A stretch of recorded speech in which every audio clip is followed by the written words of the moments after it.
Match November 10 to 18 എന്ന് പറയുന്ന വിൻഡോയിൽ നടത്താനാണ് തീരുമാനിച്ചിരുന്നത്.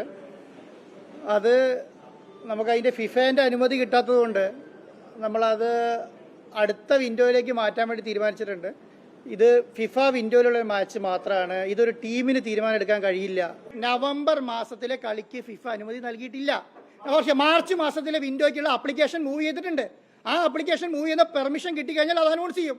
ഫുട്ബോൾ ഇതിഹാസ താരം മെസ്സി വരുമോ ഇല്ലയോ എന്നുള്ള ചോദ്യം ഇപ്പോൾ പലയിടത്തു നിന്നും മന്ത്രിക്കെതിരെ ആവർത്തിച്ചുണ്ടാകുമ്പോൾ അത് മന്ത്രിയെ ചൊടിപ്പിക്കുന്നുവെന്ന് മാത്രമല്ല, മന്ത്രിക്ക് ഉത്തരമില്ലാതാവുകയും ചെയ്യുന്നു. മന്ത്രി മാധ്യമങ്ങൾ ചോദിക്കുന്ന ഒരു ചോദ്യത്തിനും മറുപടി പറയുന്നില്ല എന്ന് മാത്രമല്ല, മാധ്യമങ്ങളുടെ ചോദ്യങ്ങൾ മന്ത്രിയെ ചൊടിപ്പിക്കുകയും മാധ്യമങ്ങൾക്ക് നേരെ അസഭ്യവർഷം ഉണ്ടാവുകയും അതുപോലെ തന്നെ മാധ്യമങ്ങളെ ആക്രമിക്കാൻ ശ്രമിക്കുകയും ചെയ്യുമ്പോൾ ഇവിടെ ആരാണ് കള്ളങ്ങൾ ഒളിപ്പിച്ചു വയ്ക്കുന്നത്, ആരാണ് മറച്ചു വയ്ക്കാൻ ശ്രമിക്കുന്നത്, ആരാണ് ഒളിപ്പിച്ചു വയ്ക്കാൻ ശ്രമിക്കുന്നത് എന്നുള്ള ചോദ്യങ്ങൾ നിലനിൽക്കുന്നുണ്ട്. നമുക്കറിയാം, ഫുട്ബോൾ ഇതിഹാസ താരം മെസ്സി കേരളത്തിലെത്തുമ്പോൾ അത് വലിയ തരത്തിൽ ആഘോഷമാക്കാൻ നിന്ന, വലിയ തരത്തിൽ സന്തോഷമുണ്ടാക്കിയ ഒരു കൂട്ടം വലിയ കായിക പ്രേമികളുണ്ടായിരുന്നു. അവരെല്ലാവരും കാത്തിരുന്നത് മെസ്സിയുടെ വരവിനായിരുന്നു. അങ്ങനെ മെസ്സി വരുമെന്ന് പറഞ്ഞതും പിന്നീട് മെസ്സി വരില്ല എന്ന് പറഞ്ഞതും അതുപോലെ മെസ്സി വരും കേട്ടോ എന്ന് പറഞ്ഞതുമെല്ലാം ഈ മന്ത്രിയും അതുപോലെ സ്പോൺസറുമാണ്. എന്നാൽ സ്പോൺസർ അടക്കമുള്ളവർ പിന്നീട് തങ്ങൾ പറയുന്ന അഭിപ്രായങ്ങളിൽ വലിയ തരത്തിൽ മാറ്റം വരുത്തുകയും തങ്ങൾ പറഞ്ഞതെല്ലാം ഉണ്ടാകുമെന്നും ഇല്ല ഇനി ഉണ്ടാകില്ല എന്ന് പറഞ്ഞതും എല്ലാം ഇതേ സ്പോൺസറാണ്, ഇതേ മന്ത്രിയാണ്. ആ മന്ത്രിയെക്കുറിച്ച് ചോദിക്കുമ്പോൾ, ആ മന്ത്രിയോട് അഭിപ്രായങ്ങൾ ചോദിക്കുമ്പോൾ ആ മന്ത്രിക്ക് ഉണ്ടാകുന്നതായിക്കട്ടെ ചൊടിപ്പിക്കപ്പെടുന്നു, അല്ലെങ്കിൽ മന്ത്രിക്ക് ദേഷ്യമുണ്ടാകുന്നു, മന്ത്രിക്ക് മാധ്യമങ്ങളോട് ദേഷ്യമുണ്ടാകുന്നു, മാധ്യമങ്ങളോട് പുച്ഛമുണ്ടാകുന്നു. AC മൊയ്തീൻ അടക്കമുള്ളവർ മാധ്യമങ്ങളെ പിടിച്ചു മാറ്റുന്ന സാഹചര്യം ഉണ്ടാകുന്നു, ക്യാമറകൾ തള്ളി മാറ്റുന്ന സാഹചര്യം ഉണ്ടാകുന്നു, പോലീസ് അടക്കമുള്ളവരെ ഇളക്കി വിട്ട് മാധ്യമങ്ങൾക്ക് നേരെ അക്രമം നടത്താനുള്ള ശ്രമങ്ങൾ ഉണ്ടാകുന്നു.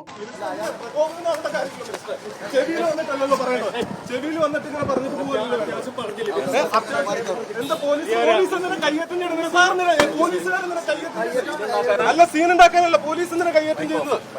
പോലീസ് എന്തിനാ കയ്യേറ്റം ചെയ്യുന്നത്? ഒരു വൃത്തിയോടില്ല സാർ. നല്ലൊരു പരിപാടി വരുമ്പോഴേ ഈ പരിപാടി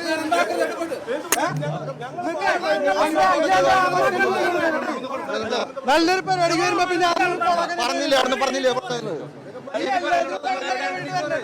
അങ്ങനെ ഈ ശ്രമങ്ങളെല്ലാം നടക്കുമ്പോഴും മന്ത്രി പറയാതെ പോകുന്നത്, മന്ത്രി മറുപടി പറയാതെ പോകുന്നത് മെസ്സിയെക്കുറിച്ചുള്ള കാര്യങ്ങളാണ്, മെസ്സി കേരളത്തിൽ വരുന്നതിനെ കുറിച്ചുള്ള കാര്യങ്ങളാണ്. അതുപോലെ ഇതിനായി ചെലവഴിച്ച, സർക്കാർ ഖജനാവിൽ നിന്നും ചെലവഴിച്ച പണത്തിന് ആര് ഉത്തരവാദിത്തം പറയും എന്നുള്ളതാണ്. അതുപോലെ ഒരു സ്പോൺസർക്ക് നമുക്കറിയാം, മുമ്പ് മരമുറിക്കൊള്ള അടക്കമുള്ള സംഭവങ്ങൾ നടത്തിയ ഒരു സ്പോൺസർ, ആ സ്പോൺസർ നടത്തിയതും അതുപോലെ തന്നെ ആ സ്പോൺസർക്ക് സ്റ്റേഡിയം വിട്ടുകൊടുത്തതുമെല്ലാം എന്തടിസ്ഥാനത്തിലാണെന്നും, അതുപോലെ തന്നെ മെസ്സി വരുമെന്ന് പറഞ്ഞിട്ടും സ്റ്റേഡിയം നവീകരണം നടത്തുകയും ആ നവീകരണം ഇപ്പോഴിതാ പാതി വഴി നിൽക്കുകയും ചെയ്യുന്ന സാഹചര്യം ഉണ്ടാകുന്നു. മെസ്സിയെക്കുറിച്ച് മന്ത്രി പറഞ്ഞത്, അതുപോലെ മെസ്സിയെക്കുറിച്ച് സ്പോൺസർമാർ പറഞ്ഞതെല്ലാം വലിയ തരത്തിൽ വിഷയമാകുമ്പോൾ ഇവിടെ യാതൊരു രാജ്യാന്തര ഫുട്ബോൾ ഫെഡറേഷൻ്റെയും അല്ലെങ്കിൽ ഫെഡറേഷനുകളുടെയും അറിവോ സമ്മതമോ പങ്കാളിത്തമോ ഇല്ലാതെയാണ് മന്ത്രി ഇത്തരം പ്രഖ്യാപനങ്ങളെല്ലാം നടത്തിയെന്ന ആരോപണം ഈ ഘട്ടത്തിൽ തന്നെ വീണ്ടും ശക്തമായി വരുന്നു. മെസ്സിയെ കൊണ്ടുവരാനല്ല, പണം പൊട്ടടിക്കാനാണ് മന്ത്രി പോയത് എന്നുള്ള തരത്തിലുള്ള പരിഹാസങ്ങൾ ഉണ്ടാകുന്നു. ഈ പരിഹാസങ്ങളെല്ലാം കേരളത്തിലെ ഫുട്ബോളിൻ്റെ മാമാങ്ക ഭൂമിയായി മാറ്റുമെന്നും, അതുപോലെ ഇതിൻ്റെ ഭാഗമായുള്ള എല്ലാ ശ്രമങ്ങളെയും അവതരിപ്പിക്കപ്പെട്ട ഈ നീക്കം പിന്നീട് എന്തായി എന്നുള്ള ചോദ്യങ്ങൾക്ക് മന്ത്രി മറുപടി പറയാതിരിക്കുമ്പോൾ പിന്നെ ആരാണ് പറയേണ്ടതെന്നുള്ള ചോദ്യമാണ് നിൽക്കുന്നത്. കാരണം ഇതുമായി ബന്ധപ്പെട്ട കായിക മന്ത്രിയാണ് ഇതിൻ്റെ എല്ലാം ഉത്തരവാദിത്തം ഏൽക്കേണ്ടത്. ആ ഉത്തരവാദിത്തം ഏൽക്കേണ്ട മന്ത്രി ഒരു പക്ഷേ അത് ഏൽക്കുന്നില്ല എന്ന് മാത്രമല്ല, പകരം ചോദ്യങ്ങൾക്കെതിരെ ഒളിച്ചോടുകയും ചോദ്യങ്ങൾ ചോദിക്കുന്ന മാധ്യമപ്രവർത്തകർക്കെതിരെ ദേഷ്യമുണ്ടാക്കുകയും ചെയ്യുമ്പോൾ ആരാണ് മറുപടി പറയേണ്ടത് എന്നുള്ള ചോദ്യം നിലനിൽക്കുന്നുണ്ട്. ഇവിടെ ഈ ചോദ്യങ്ങളെല്ലാം ഉണ്ടാകുമ്പോൾ കേരളത്തിലെ ഫുട്ബോൾ മാമാങ്ക ഭൂമിക്ക് മാറ്റാനുള്ള ശ്രമങ്ങളുടെ ഭാഗമായി അവതരിപ്പിക്കപ്പെട്ട ഈ നീക്കം തെരഞ്ഞെടുപ്പ് ലക്ഷ്യമിട്ടുള്ള ഒരു പബ്ലിസിറ്റി സ്റ്റണ്ട് മാത്രമായിരുന്നു എന്നുള്ളതാണ് പ്രതിപക്ഷമടക്കമുള്ളവർ ആരോപിക്കുന്നത്. അതുപോലെ തന്നെ ഫുട്ബോൾ ആരാധകരെ രാഷ്ട്രീയപരമായ നേട്ടങ്ങൾക്ക് വേണ്ടി ഉപയോഗിക്കുകയായിരുന്നു എന്നും പ്രതിപക്ഷ നേതാക്കളായ VD സതീശൻ അടക്കമുള്ളവർ പറയുന്ന സാഹചര്യം ഉണ്ടാകുന്നു. അതുപോലെ ഹൈബി ഈഡൻ അടക്കമുള്ളവർ, അതുപോലെ മുസ്ലിം ലീഗിൻ്റെയും യൂത്ത് ലീഗിൻ്റെ നേതാവായ PK ഫിറോസ് അടക്കമുള്ളവർ പറഞ്ഞത് വലിയ തരത്തിലുള്ള ആരോപണങ്ങളാണ്. ആദ്യം PK ഫിറോസ് എന്താണ് പറഞ്ഞതെന്ന് നമുക്കൊന്ന് കേൾക്കാം. മെസ്സി വരും കേട്ടോ എന്നായിരുന്നല്ലോ വീരവാദം. നിരവധി വഞ്ചന കേസിൽ, തട്ടിപ്പ് കേസിൽ പ്രതിയായിട്ടുള്ള കേരള പോലീസ്, പിണറായി വിജയൻ്റെ കീഴിലുള്ള പോലീസ് തന്നെ റൗഡി ലിസ്റ്റിൽ ഉൾപ്പെടുത്തിയിട്ടുള്ള ഒരാളെ സർക്കാരിൻ്റെ ഒരു സ്പോൺസറായിട്ട് പ്രഖ്യാപിക്കുമ്പോൾ കേരളത്തിലെ മുഖ്യമന്ത്രിക്ക് ഇത് അറിയില്ലേ? ഇതിന് പിന്നിൽ നടത്തിയ ഇടപാടുകൾ സുതാര്യമാണെങ്കിൽ ആ സുതാര്യത മാധ്യമങ്ങളോട് പറയാൻ എന്തിനാണ് കായിക മന്ത്രി മടിക്കുന്നത്? കേരളത്തിൽ വരാതെ മെസ്സി വേറെ ഏതെങ്കിലും സ്റ്റേറ്റിൽ കളിച്ചാൽ മെസ്സി വിവരം അറിയും. ഇങ്ങനെയൊക്കെ പറയുന്നത് കേൾക്കാനുള്ള ഒരു വിധി കേരളത്തിലെ ജനങ്ങൾക്കുണ്ടായിപ്പോയല്ലോ. ഞങ്ങൾ പണം ഇൻവെസ്റ്റ് ചെയ്യുന്നുണ്ടെങ്കിൽ ഞങ്ങൾക്ക് പണം തിരിച്ചു കിട്ടും, ഞങ്ങൾക്ക് പേര് കിട്ടും. അങ്ങനെ പേരും പണവും ഒന്നും കിട്ടാതെ ഞങ്ങളൊരു പരിപാടിക്ക് ഇറങ്ങില്ലെന്ന് അവർ തന്നെ പറഞ്ഞിട്ടുണ്ട്. മാധ്യമപ്രവർത്തകർക്ക് മുഖ്യമന്ത്രിയോട് ചോദിക്കാനുള്ള റൈറ്റ് ഉണ്ട്. മുഖ്യമന്ത്രി അതിന് മറുപടി പറഞ്ഞേ പറ്റൂ. PK ഫിറോസ് പറഞ്ഞതുപോലെ യാതൊരു മാനദണ്ഡങ്ങളും പാലിക്കാതെ ഒരു സ്പോൺസർക്ക് ആ സ്റ്റേഡിയം തന്നെ അങ്ങ് കൊടുക്കുകയാണ്. ഇതാ നിങ്ങൾ നവീകരിച്ചോളൂ എന്ന് പറഞ്ഞുകൊണ്ട് ഈ പറഞ്ഞ സ്പോൺസർ പറയുന്നത് ഞാൻ 70 കോടിയോളം രൂപ ചിലവാക്കി, അല്ലെങ്കിൽ 70 ലക്ഷത്തോളം രൂപ ചിലവാക്കി, ഇനി എന്താകുമെന്ന് എനിക്കറിയില്ല. മെസ്സി വരും, മെസ്സി വന്നാൽ കളിക്കാൻ പറ്റില്ല, പക്ഷേ റോഡ് ഷോ നടത്താൻ പറ്റും, അല്ലെങ്കിൽ പത്രസമ്മേളനം നടത്താൻ പറ്റും. അതല്ലല്ലോ നമുക്ക് വേണ്ടത്, പകരം മെസ്സിയാണ് കളിക്കേണ്ടതെന്നുള്ളതാണ്. മെസ്സി കേരളത്തിൽ വന്നില്ലെങ്കിൽ അത് ദോഷം ചെയ്യുന്നത് മെസ്സിക്കും അർജന്റീന ടീമിനുമാണെന്നുള്ള തരത്തിലുള്ള വ്യാപകമായ തരത്തിലുള്ള പ്രചരണം സ്പോൺസർ തന്നെ നടത്തുന്നു. അത് വലിയ തരത്തിൽ ട്രോളുകൾ ഏറ്റുവാങ്ങിയതുമാണ്. അങ്ങനെ മെസ്സിയെക്കുറിച്ച് എന്ത് ചോദിച്ചാലും മറുപടിയില്ലാതെ പലപ്പോഴും പലതരത്തിലുള്ള അഭിപ്രായങ്ങളാണ് മന്ത്രിയുടെ ഭാഗത്തുനിന്നും അതുപോലെ സ്പോൺസറുടെ ഭാഗത്തുനിന്നും ഉണ്ടാകുന്നത്. നാം ആലോചിക്കണം, സർക്കാർ ഫണ്ട് എടുത്ത് മെസ്സിയെ വിളിക്കാനും അല്ലെങ്കിൽ മെസ്സിയെ കാണാനുമായി പോയ മന്ത്രി ഈ പണം ചെലവാക്കിയത് സർക്കാർ ഖജനാവിൽ നിന്നാണ്. അത് ആരോട് ചോദിച്ചിട്ട് ആ ഉത്തരവാദിത്തം ആരേൽക്കുമെന്ന് ചോദിച്ചാൽ മന്ത്രിക്ക് അതിന് മറുപടി ഉണ്ടാകുന്നില്ല. ഒപ്പം തന്നെ സ്റ്റേഡിയം നവീകരിച്ചാൽ മെസ്സി പങ്കെടുക്കുന്ന അന്താരാഷ്ട്ര മത്സരം കഴിഞ്ഞും സ്റ്റേഡിയത്തിൻ്റെ നടത്തിപ്പ് അവകാശം തരണമെന്ന് സ്പോൺസറായ റിപ്പോർട്ടർ ബ്രോഡ്കാസ്റ്റ് കോർപ്പറേഷൻ്റെ MD ആവശ്യപ്പെടും, അതായത് GCD നേതൃത്വത്തിനോട് ആവശ്യപ്പെട്ടിരുന്നു. എന്നാൽ ആ ആവശ്യം അന്നേ തള്ളുകയായിരുന്നുവെന്നും സ്റ്റേഡിയം ഉടമകളായ GCDയെ വീണ്ടും മത്സരം കൊണ്ടുവന്നാൽ പരിഗണന നൽകാമെന്ന് അന്ന് സ്പോൺസർ അറിയിച്ചതെന്നും GCDയെ ഭാരവാഹികൾ പറയുന്നുണ്ട്. എന്നാൽ കളിക്ക് വേണ്ടി നവീകരിക്കാം എന്നല്ലാതെ നടത്തിപ്പിൽ ഒരു പങ്കാളിത്തവും റിപ്പോർട്ടർ ബ്രോഡ്കാസ്റ്റ് കോർപ്പറേഷന് ഉണ്ടാകില്ലെന്ന് GCDA ചെയർമാൻ K. ചന്ദ്രൻപിള്ള മാധ്യമങ്ങളോട് പറയുകയും ചെയ്തിട്ടുണ്ട്.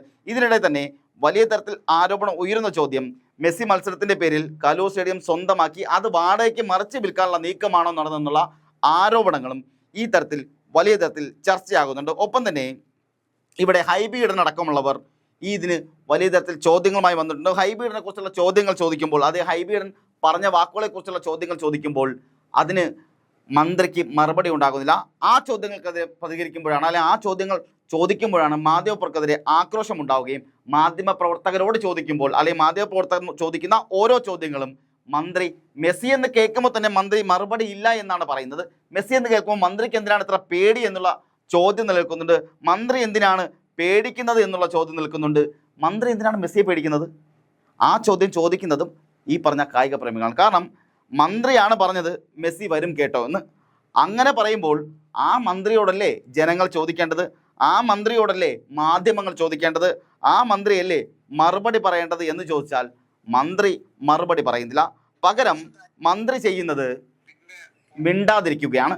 മന്ത്രി എന്തെങ്കിലും ചോദിച്ചാൽ മന്ത്രിക്ക് മറുപടി ഉണ്ടാകുന്നില്ല എന്ന് മാത്രമല്ല, മന്ത്രി മാധ്യമങ്ങളോട് ദേഷ്യപ്പെടുന്നു, മാധ്യമങ്ങളോട് പ്രശ്നമുണ്ടാക്കുന്നു, മാധ്യമങ്ങളുടെ ചെവിയിൽ പോയി തന്നെ പറയുന്ന സാഹചര്യം ഉണ്ടാകുന്നു. അതും എന്ത് പറയണമെന്ന് മന്ത്രിക്ക് പോലും അറിയാത്ത അവസ്ഥയുണ്ടാകുമ്പോൾ കായിക പ്രേമികൾ, അതുപോലെ ഖജനാവിൽ നിന്ന് പോയ പണത്തിനൊക്കെ ഇവരോടൊക്കെ ആര് മറുപടി പറയും എന്നുള്ള ചോദ്യം നിലനിൽക്കുന്നുണ്ട്. ഇവിടെ ആലോചിക്കണം, ഫുട്ബോളിൻ്റെ ഇതിഹാസമാണ് ലയണൽ മെസ്സി.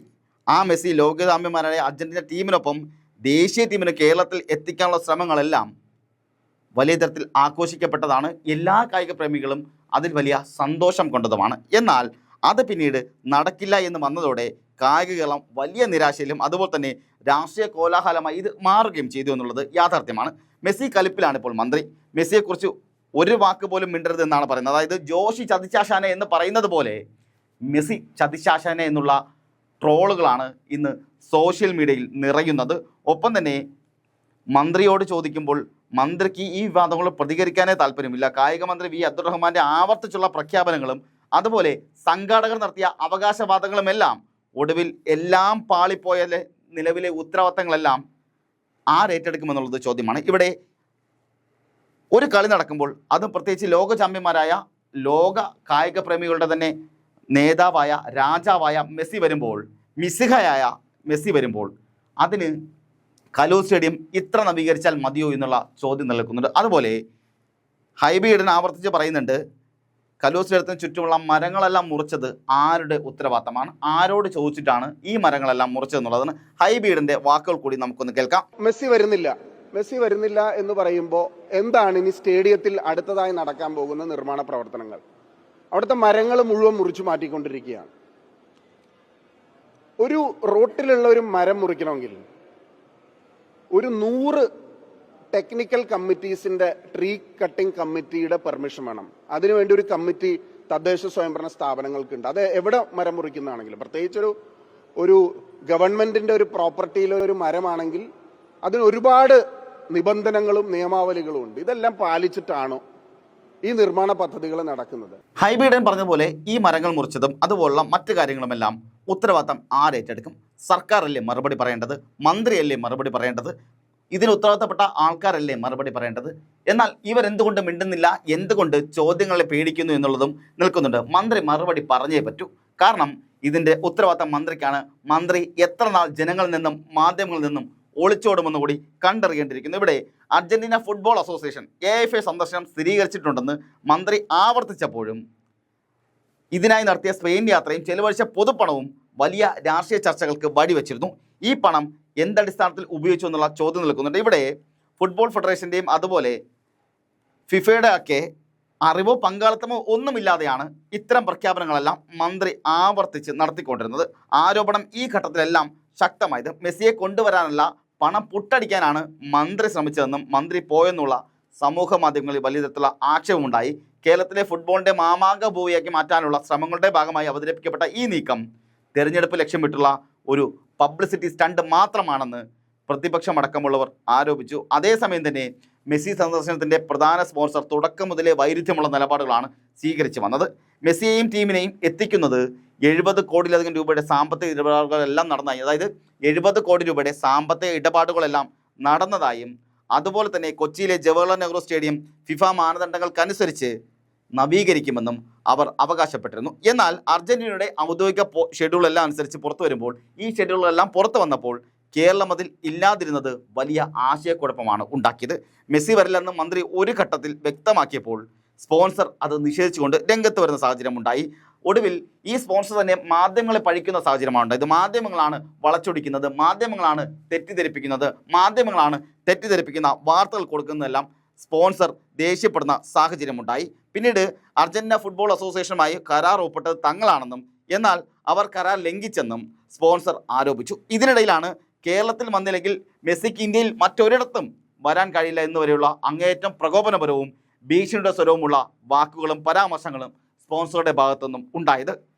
കായിക പ്രേമികളെയും പ്രമുഖരെയും ചൊടിപ്പിക്കുകയും ചെയ്തിട്ടുണ്ട്. അങ്ങനെ ലയണൽ മെസ്സിയുടെ വ്യക്തിപരമായ സന്ദർശനത്തെ തടയാൻ ഒരു സ്വകാര്യ സ്പോൺസർക്ക് എന്ത് അധികാരമാണ് ഉള്ളതെന്ന ചോദ്യവും ഒടുവിൽ ഉയർന്നു വന്നു.